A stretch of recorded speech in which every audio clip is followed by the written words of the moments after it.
Traveler, Paimon. I suppose your story is ready. Yep. How about you? Do you need some more time?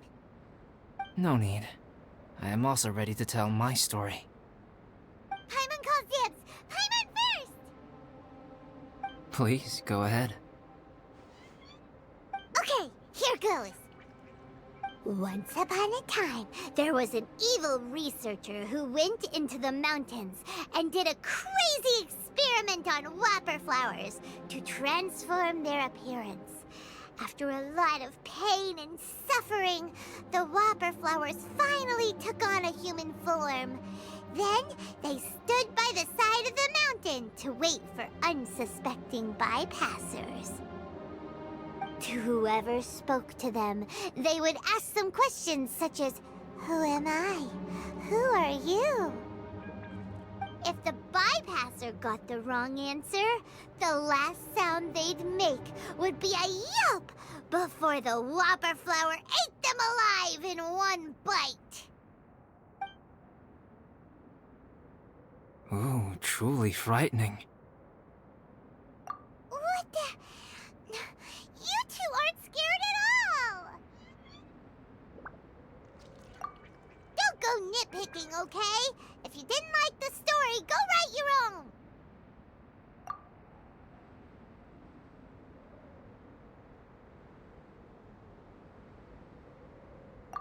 In other words, the whopper flowers would ambush and then completely replace their victims. And then what? Go back to where the person lives? Enter their home? Eat their whole family? Paimon made up this story, but now Paimon's the one who's scared by it. It's a good story. Oh, may I write it down? I may bring it up in future conversations. What for? Just to scare people with? Yes. You've got a real mean streak, Albedo. Mine is a little longer than yours. It starts with an alchemist. A great alchemist once created Subject 1. Subject 1 was her proudest achievement, and successfully blended into human society. No one ever would have thought that this friend of theirs was in fact a synthetic human. However, unbeknownst to Subject 1, the alchemist had tried the same experiment many times before he had come into being. Some of the rejects from failed experiments had been discarded, but had not died. Subject 2 was one such failed experiment. He was swallowed by a great dragon that came to rest upon a snow-swept mountain. Many years later, he was resurrected by the dragon's mysterious power. He saw all kinds of people on the mountain, including Subject 1, who had somehow miraculously blended in among them. Never in Subject 2's wildest imagination had he thought it possible for experimental life forms such as they to deceive everyone so successfully. He saw the way humans accepted Subject 1 as a friend, witnessed their affection as they addressed him by name. This was what Subject 2 wanted. Now, all that Subject 2 desired was to replace Subject 1 and take the joy of his existence for himself.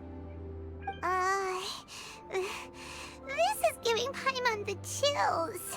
So scary. Subject 2 began to unfold his plan.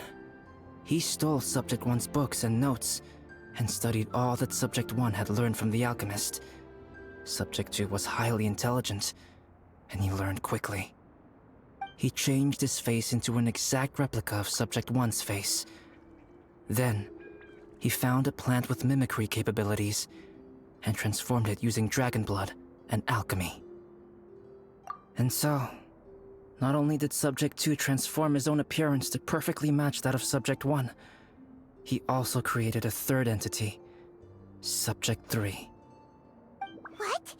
There's 3 of them now? But Subject 2 wanted to become a perfected human. So, he erased a mark on both his and Subject 3's necks. For these marks were symbols of imperfection.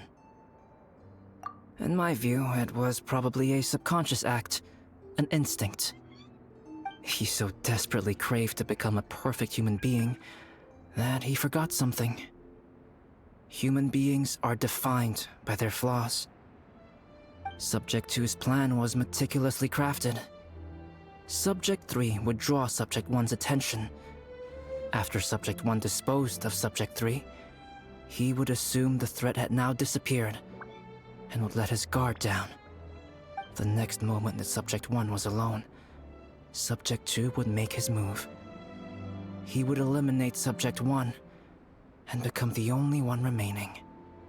He would secretly replace the Subject 1 of everyone's memories and inherit his identity, residence, clothing, sword, name, and friends. People would have no idea that the individual they knew had become somebody else from one day to the next. This is way too scary. Paimon's never gonna be able to trust anyone again. But just before Subject 2 could carry out his plan, a unique stranger entered the mix. Subject 2 tried to make contact with this person, but found that they could somehow sense he was different from Subject 1.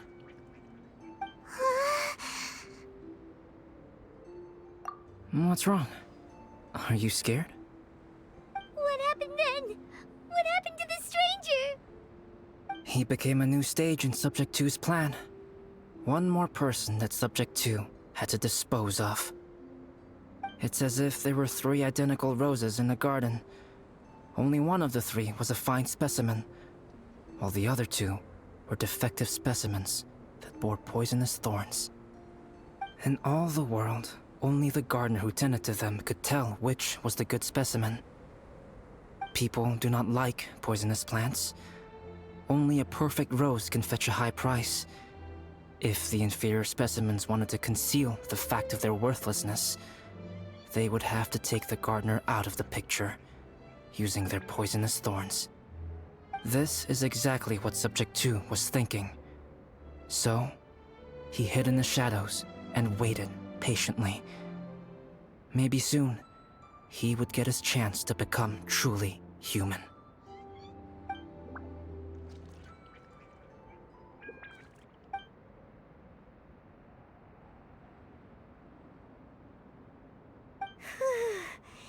That was intense! So what happened after that? Did Subject 2's plan succeed? Paimon can't bear thinking about it. Fortunately, it is just a story. And even in this story, Subject 2 did not succeed. But you can never let your guard down on Dragonspine. Monsters mutated with Durin's power and blood are also creatures of Rhine-Daughter, just like me. You must beware of all such creatures. I'm glad to hear that. It's okay. I know what I am. You and I are both different, so there is no need for me to hide the truth from you. The only thing is that sometimes, when I think about how mighty the power of alchemy is, I feel so small. As beings who set foot in this world, how arrogant are we in desiring to control our destiny and in desiring to create? Is creation an arrogant act, Traveler? If not, why do we call the ones that created us and control us gods? If it is, then what qualifies us to call ourselves creators? How far must we take our reverence and respect, and what purpose does it serve? Nothing special, but whenever I think about it, I feel a twinge of grief. Poor Albedo. Hello? Traveler? Are you here? Hey, is that Amber? Thought we might find you here. We're here to deliver a message from Cyrus. There's gonna be a big event down at the base camp, and they want you there too, Traveler. Winter camp is nearing its end. Apparently, even provisional instructors are required to attend. Looks like we need to go, Albedo. Bye for now. Then I won't keep you. I have some things to attend to here, so forgive me for not seeing you down. Don't worry about it. There have been no issues getting up and down the mountain recently. Is everyone ready? Let's not keep them waiting.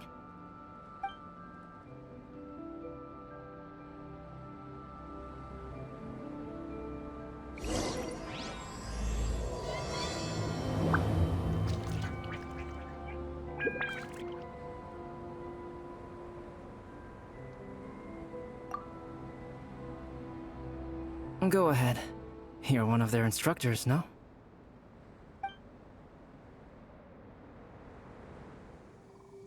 Huh?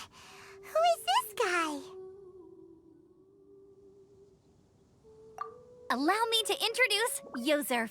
He's Joel's father. Dad, this is that traveler I was telling you about. The traveler's helped me out loads in the past, and this time we even built a snowman together. Joel has told me everything about you. I can't thank you enough. Wow, this is amazing! Wait a second. Why is Cyrus discreetly wiping tears away? And what is Pallid doing here? Pallid is the hero of the hour this time. Go on, Pallid. Tell us what happened in your own words. Okay. The weather was fine on that fateful day, and I had a feeling that Lady Luck was smiling down on me. So I trusted my gut and set off to explore somewhere new, somewhere dangerous. Because where there is great danger, there is also great treasure. Why does this sound so hard to believe? But I had only been away from the group for a short while when I fell down a slope and just started rolling. Uh-oh. Did my bad luck rub off on him when we ran into each other on the mountain? The place I fell to was somewhere I didn't recognize, and I'd sustained a few injuries. I remember thinking to myself, this is the worst luck I've ever had in my whole life. Then I met Yozerv. He'd heard the sound of me falling and came out to see what was going on. Huh? Wow, so it was completely by chance then.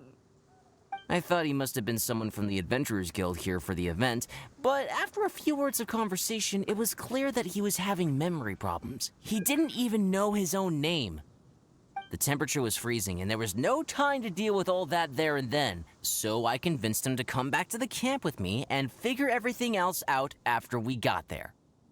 We got back to the camp, ran into Joel, and the moment he saw him, he froze for a second with this completely stunned expression on his face, and then he started crying out, "Dad! Dad!"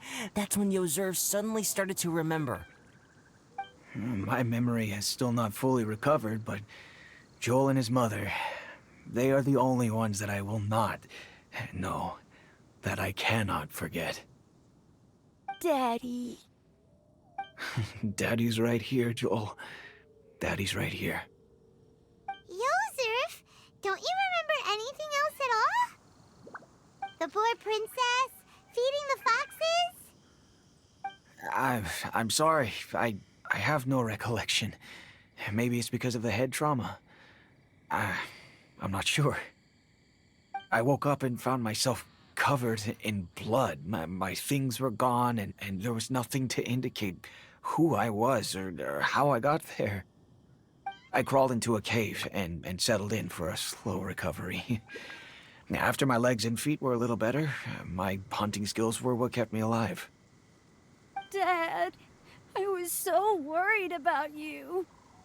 I'm all right now, Joel. Oh, don't cry.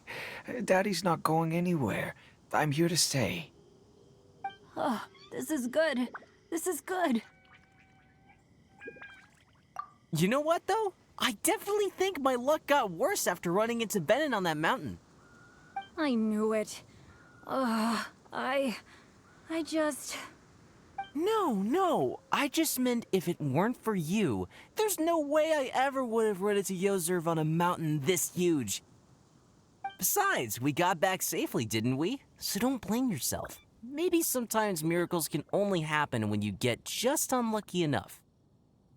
Pallid. When did you become such a smooth talker, huh? Huh? Am I?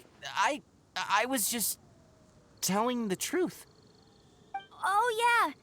I want to say thank you to the Traveler, Uncle Cyrus, Auntie Eula, and Auntie Amber. Thanks, everyone. You all helped look after me, and I will always remember it.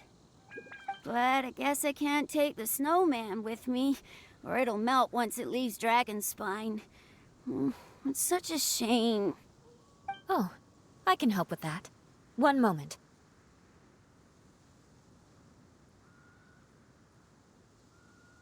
Huh? Eula? Here, take this. It's powdered rime. Just add it to your snowman, and it will never melt. Wow! Really? Oh, this is awesome! You're the best, Auntie Eula! Dad, I have an unmeltable snowman now! How cool is that? How can I ever repay you all? Thank you all. Thank you from the bottom of my heart.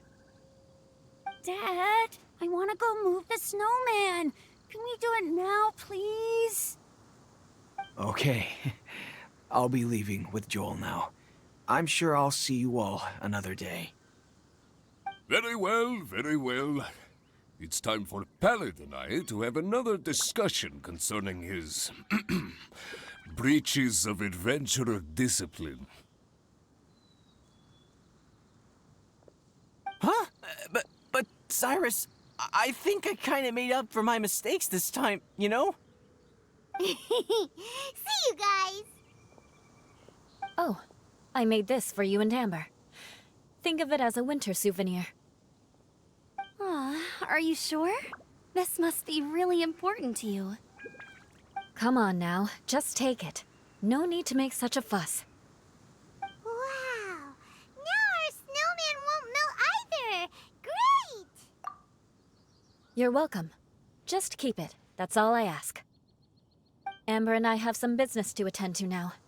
See you later.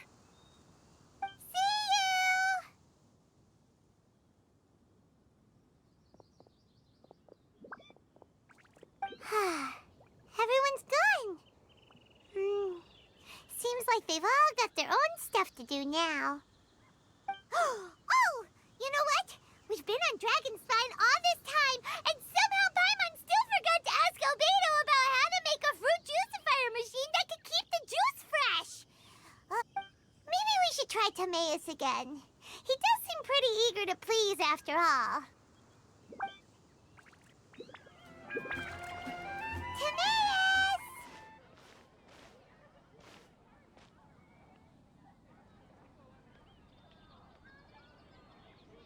Traveler and Paimon, what can I do for you? Wait a minute. You've got that mischievous look on your face. Oh, you're not still thinking about that ridiculous juicer thing, are you? Timaeus, will you help us? Well, if the Traveler isn't really interested, then, yeah, maybe I'll give this one a pass. It's just the weirdest request ever. No, but Paimon's Sunsettias are gonna go to waste without it. And the time it would take me to research something like that, I could probably pick those Sunsettias again 10 times over. New research project, Timaeus? We meet again. Oh, Albedo, thank goodness. So the situation is, Paimon wants a machine that can turn fruit into juice and keep the juice fresh. I mean, surely it's... Majorly important, that's what it is. If you can manage to invent this, we'll never have to worry about fruit going bad ever again. That's impossible.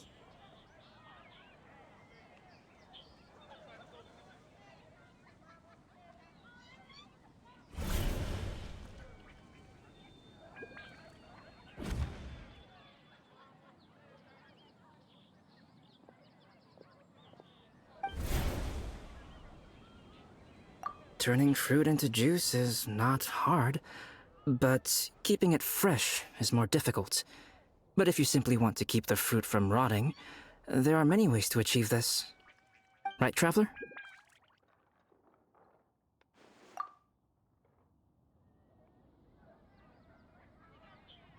What about his neck? What's wrong? Is there something on my neck? From the look on your face, it's as if you thought I just played a practical joke on you that was in exceedingly poor taste.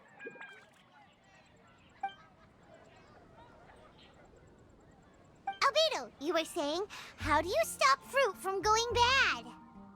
Well, one way would be to bury your fruit on Dragonspine, where the snow never melts all year round. But then Paimon won't be able to eat them! You could always live on Dragonspine. No, too cold for Paimon. Or you can give the fruit to me, and I would take it to Dragonspine for you. But since you don't like the cold, you'd have to send someone else to pick them up when you want them. This is where you come in, Traveler. Suddenly sounds a lot more feasible with other people doing all the work. Okay then, shall we go with that idea? Fruit buried on Dragonspine will stay fresh for much longer. However, it is also possible that the fruit will sprout and grow into fruit trees. Who knows? Maybe the next time you visit, it will have grown into an orchard. You can water the trees, add fertilizer, and when they finally bear fruit, you will have some fresh sunsettias. No way! Then Paimon will have to be a gardener! That's not the goal here. Oh? Well, I don't think being a gardener is so bad.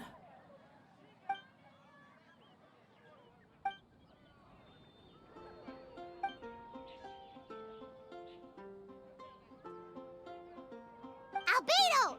Stop trying to get your hands on Paimon's super sweet Sensitias! It bothers you, does it? Of course it bothers Paimon! They are the rarest, super duper sweetest Sensitias ever! And they're not for you! Okay, but they're just Sensitias. I think you're only so attached to them because you don't have much fruit of this quality in your possession. When someone's pockets are full and their spirit is fulfilled, they don't easily fall prey to this kind of yearning. Huh? Really?